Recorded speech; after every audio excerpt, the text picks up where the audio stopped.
She was hit on at a family party and skipped the next one. Now Grandma sent a letter calling her the problem, a handwritten letter. In the mail. From your husband's grandmother. Telling you that you ruined her party. Not asking how you were doing. Not checking in. Just a full-on written indictment, delivered to your home, blaming you for the fallout of someone else's harassment. That right there is the moment you realize something is deeply off about how this family operates. Because let us back up a little and really sit with what happened here. This woman had been part of this family for over 6 years when the incident happened. 6 years of showing up, being present, doing her best to build genuine relationships with every member of her husband's family. 6 years of birthday parties and holiday gatherings and Sunday dinners where she walked in as the newcomer and quietly, consistently proved herself to be someone who cared. And one of those relationships was with Kay, the husband's cousin, who has special needs and is on the autism spectrum. She did not avoid Kay.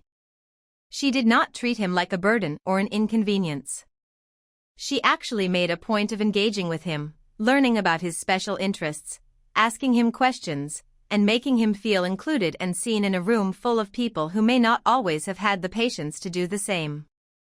By her own account, they had a close and positive relationship, even when that closeness tipped into behavior that made her uncomfortable, like following her around at parties, cutting into her conversations, and not respecting her personal space. She handled it with patience and kindness. She redirected him gently. Her husband stepped in when he needed to. This was not a woman looking for a reason to exclude someone. So when Kay stepped over the line at that last party, the context matters enormously. This was not a stranger making an offhand comment.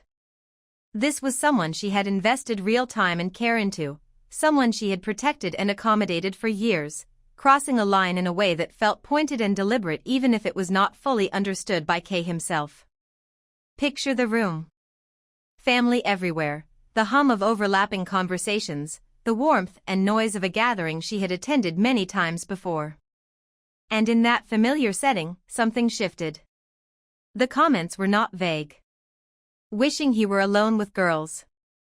Calling out her heritage as beautiful and winking at her. Doubling down on her ethnicity later in the night. That is not one awkward moment. That is a pattern playing out in one evening, and it carries an uncomfortable racial dimension that deserves to be taken seriously. Let us talk about that for a second, because I think it is easy to brush past the racial fetishization piece, and that would be a mistake. When someone repeatedly singles you out for your heritage, frames it as something attractive or exotic, and does it with a wink, it creates an environment where you feel reduced to your background rather than seen as a whole person. You are no longer just a woman at a family party. You become a category. A feature. Something to be commented on rather than someone to be talked to. That is uncomfortable for anyone, regardless of the intent behind it. And the fact that Kay may not fully understand the impact of those words does not make the impact disappear. She still experienced it. She still had to stand there and absorb it, smiling probably, keeping her face neutral, running through her options in real time while the room carried on around her. Her discomfort was completely valid. After the party, she and her husband talked it through and made a joint decision together. They would not attend the next family gathering. Not forever. Not some dramatic permanent exile. Just the next one. That is such a measured, reasonable response. She did not make a scene at the party. She did not confront Kay publicly. She did not call his mother right then and there with a list of grievances. She went home, probably exhausted and unsettled, sat with her husband, talked through what she was feeling, and together they landed on the calmest, most proportionate response available to them. They are two adults who communicated, weighed their options, and chose the gentlest possible path forward. That is what adults do. And here is the thing that keeps coming back to me. She was told that the solution is to be mean to Kay. That she needs to treat him badly enough that he backs off. That is genuinely wild advice. This woman has gone out of her way to be kind and patient with Kay for years, and the response to her being harassed is that she should have been less kind all along. There is something deeply unfair about putting that on her. The burden of managing Kay's behavior with women and girls has apparently always landed on the women and girls themselves, not on the adults responsible for teaching him appropriate boundaries. She is not his parent. She is not his caretaker. She should not be the one engineering the lesson here. Now let us get to the grandmother's letter, because I cannot just move past it.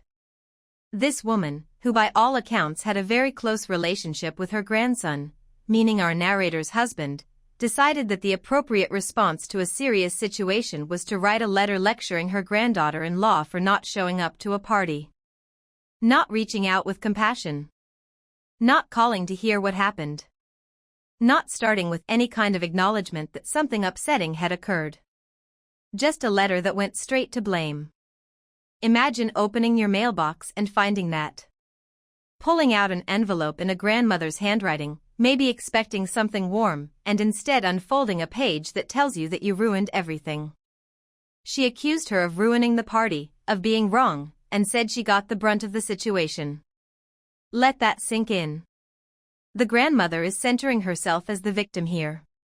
That is honestly the moment the whole picture comes into focus. Kay's behavior has persisted unchecked for so long precisely because this is how the family operates. When someone causes a problem, the people calling it out become the problem instead. The discomfort gets redirected, reassigned, and handed to whoever is easiest to pressure. The grandmother is not asking questions because she already decided on the answer.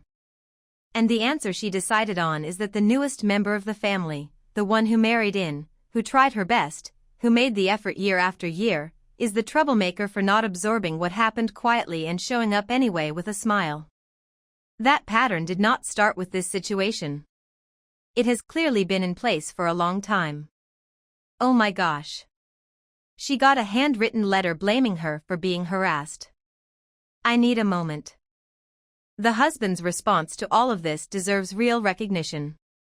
He is not trying to smooth things over or keep the peace at his wife's expense. He is not asking her to just go to the next family gathering and pretend nothing happened. He is not offering the classic non-responsive maybe you two should just talk it out while quietly expecting her to be the one who bends. He is standing firm, refusing to engage with his grandmother or Kay until he gets a genuine apology for his wife. And this is the grandson who would drop everything for that woman. This is not someone who cuts ties easily or takes family conflict lightly. He has probably spent his whole life making that grandmother feel loved and prioritized. The fact that he is holding this line, that he looked at what happened and chose his wife clearly and without hesitation, says everything about how serious this situation is and how clearly he sees it. The proposed sit-down conversation is worth examining closely too. On paper it sounds like a mature way to resolve things. Everyone gathers, everyone talks, everyone moves forward. But she is right to be skeptical. That kind of meeting, in a family dynamic like this one, rarely functions as an open conversation. It functions as a tribunal. The questions would not be gentle. They would be probing and pointed. Why did you not say something in the moment? Why did you skip the party? Why are you making this such a big deal? And she would be expected to answer all of it calmly, carefully, without showing too much emotion or coming across as difficult, while the very people who sent a blame letter and offered terrible advice sit across from her waiting to be satisfied. And sitting through that kind of questioning about a situation in which she was the one who was wronged, while trying not to humiliate Kay and not undermine her husband, would be an almost impossible position to navigate. She listed her priorities clearly and they are telling. First, do not undermine her husband in front of his family. Second, do not humiliate Kay. Third, do not be interrogated about what happened to her. Read those priorities again slowly. Even now, even after everything, her first two concerns are about protecting other people. She is thinking about her husband standing in his family. She is thinking about Kay's dignity. And only then, in third place, does she allow herself to name something she needs. Notice what is not on that list at all. Her own vindication. A public acknowledgement that she was treated badly. An apology delivered with any real weight behind it. She is not asking for much. She is asking mostly to be left alone and to not be put on trial. And somehow even that feels out of reach right now. I want to address the question of whether she should have said something in the moment, because she caught some heat for staying quiet. Here is the truth. When you are in a room full of your husband's family and someone says something that shocks you, your first instinct is rarely a perfectly worded boundary-setting speech. It is usually shock. And then confusion. And then a kind of sick realization about what just happened, spreading slowly through your chest while the conversation moves on around you.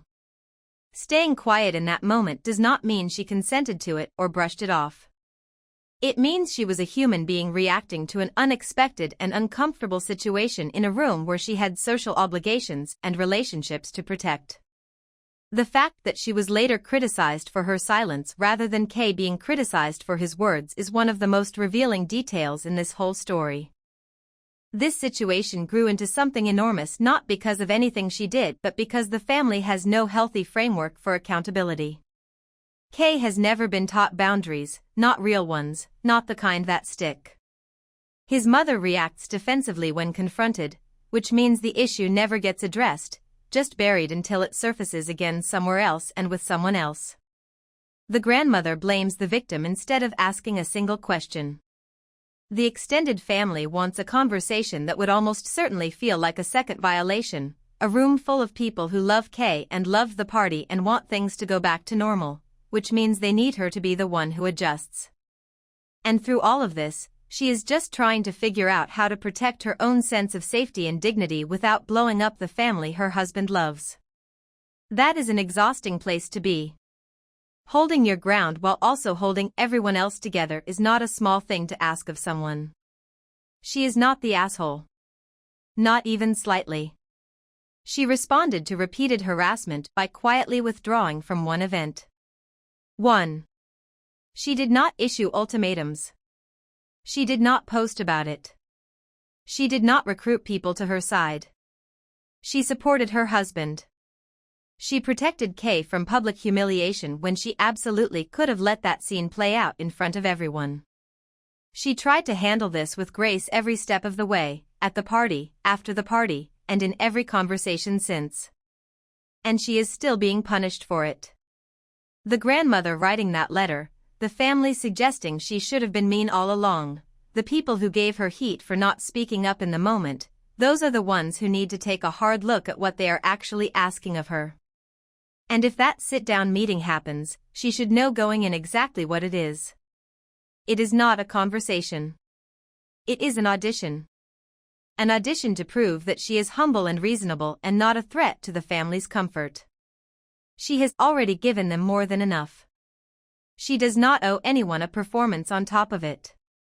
Here is where I land on this.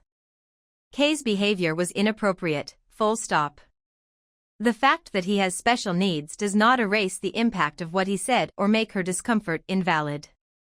Needing extra support to understand boundaries is not the same as having no responsibility to learn them, and the adults around Kay failed him by never teaching them. She is now dealing with the consequences of that failure, and the family is trying to make her responsible for fixing it. That is not fair and it is not okay. The grandmother's letter is one of the most tone-deaf things I have heard in a long time. Writing to blame your granddaughter-in-law for missing a party, without ever once asking what she experienced, without a single sentence of empathy or curiosity, while claiming you are the one who suffered. That is not a matriarch holding a family together. That is someone protecting a comfortable narrative at the expense of the person who got hurt. And the fact that that letter was written and sent, sealed and mailed, without a single phone call first, tells you everything about the grandmother's priorities in this situation. She should hold the line. She and her husband are aligned and that matters more than anything else here.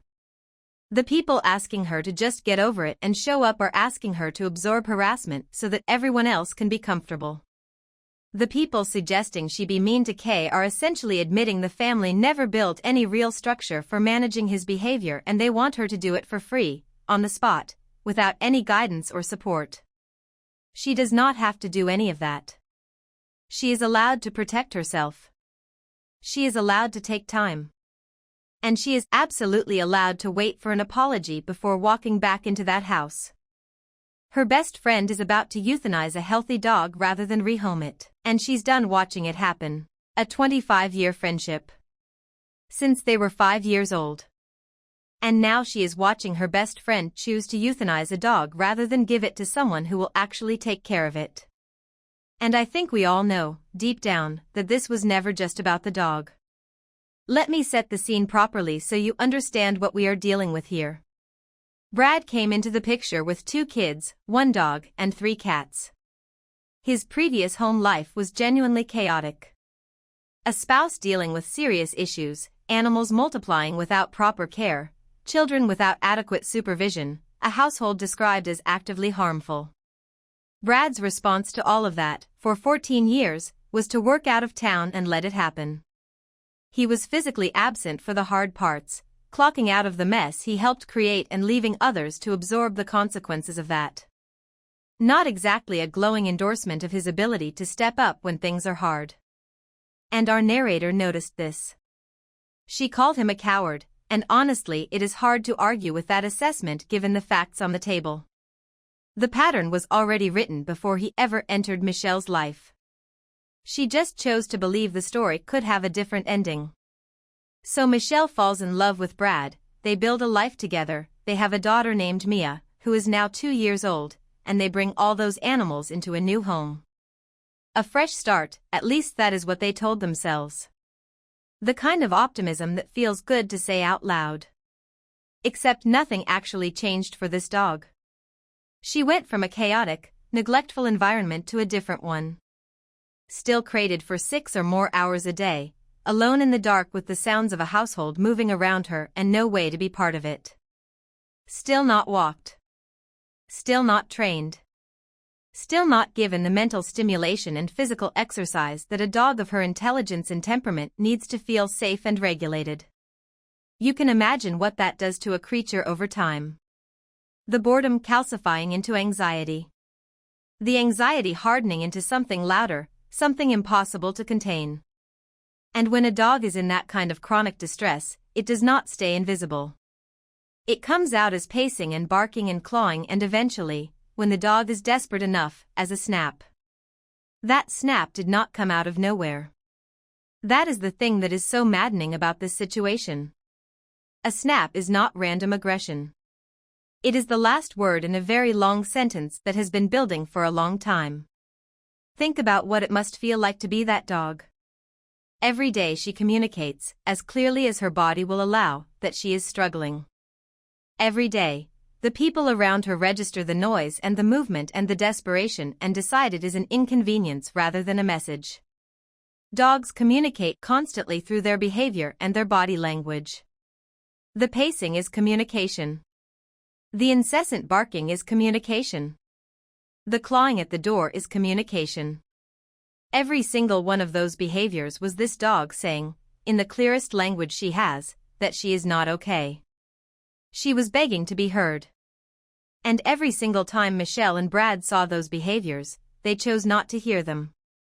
They waved their hands and moved on, because acknowledging what she was saying would have required them to change something. She was right.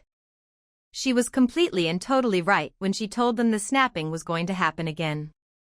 Not because this dog is dangerous by nature, but because nothing about the situation that caused the snap has been addressed. The crate is still there. The walks are still not happening. The stimulation is still absent. You cannot expect a living creature to stop communicating distress just because you have decided you are done listening. And what is worse, what makes this genuinely heartbreaking, is that the solution here is not complicated. This dog could have a wonderful life with someone who has the time, the energy, and the commitment to give her what she needs.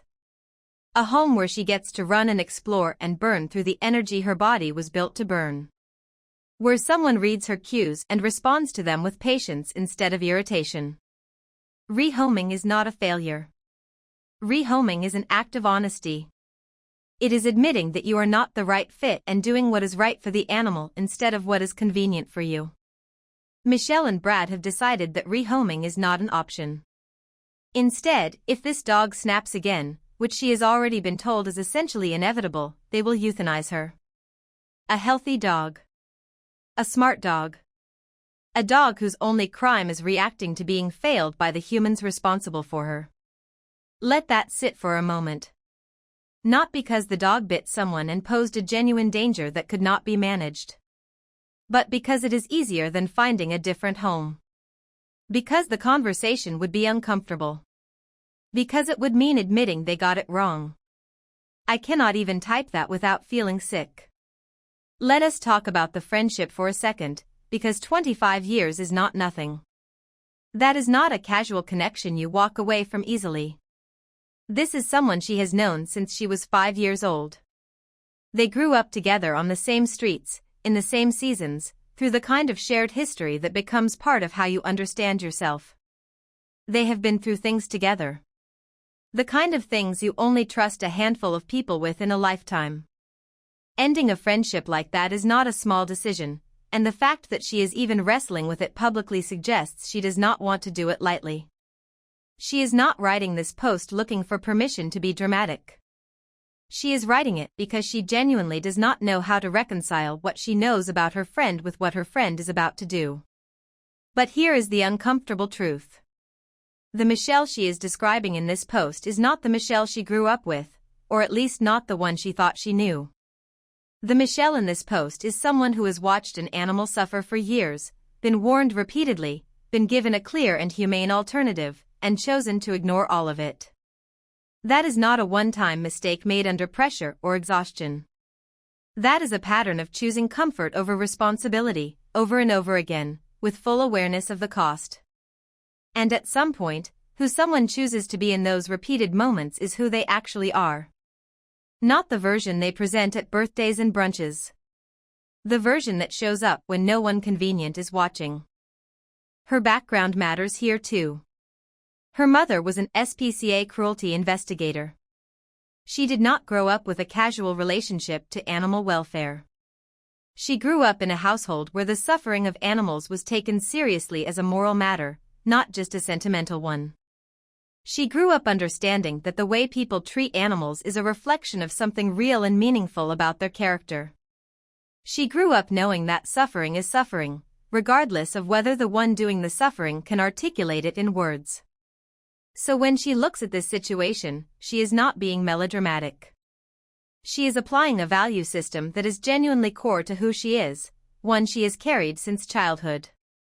And watching someone she loves violate that value system, repeatedly and knowingly, is a very particular kind of grief. It is not just anger. It is the slow, exhausting sorrow of watching someone become unrecognizable. Her other friends are telling her she is being dramatic.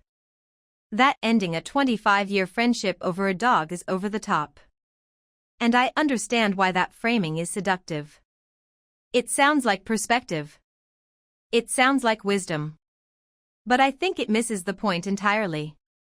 She is not ending the friendship over a dog in the way you might end it over a disagreement about a restaurant or a forgotten birthday. She is ending it because her best friend is choosing to kill a living being rather than do the inconvenient but compassionate thing.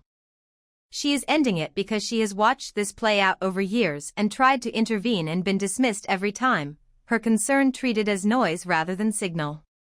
She is ending it because she cannot maintain genuine respect for someone whose actions she fundamentally cannot respect. That is not dramatic. That is honest. And the question she is really asking is not whether she should end the friendship. She has already decided that. The question is whether that decision is understandable. Whether it makes her unreasonable or extreme. And I want to answer that clearly. No. It does not. Here is my verdict, and I mean every word of this. Michelle and Brad are failing that dog. Completely and without excuse. They are not bad people because they cannot meet this dog's needs. life gets complicated and sometimes animals end up in situations that are not ideal for them. That is human. But they become responsible for what happens next when they refuse the compassionate off-ramp of rehoming and instead choose a path that ends in a healthy animal's death because dealing with the root cause was too inconvenient. That is not a hard situation gone wrong. That is a choice. And it is a bad one. The people telling her she is being dramatic have probably never had to sit with the knowledge that someone they love is actively choosing not to save a life they could save. It is easy to say it is just a dog from the outside. It is not easy when you have spent years watching that dog pace in distress and bark for help and be ignored by the people who were supposed to protect her. She is not overreacting. She is reacting proportionally to something that is genuinely wrong. Ending this friendship is not petty. It is not irrational. It is a person drawing a line and saying that how you treat the most vulnerable lives in your care tells me who you are, and I cannot unsee it. She gave Michelle every opportunity to be better. She fought for this dog. She laid out the options clearly and with compassion. She was dismissed. She is not obligated to keep showing up for someone who refuses to show up for a living creature that cannot advocate for itself.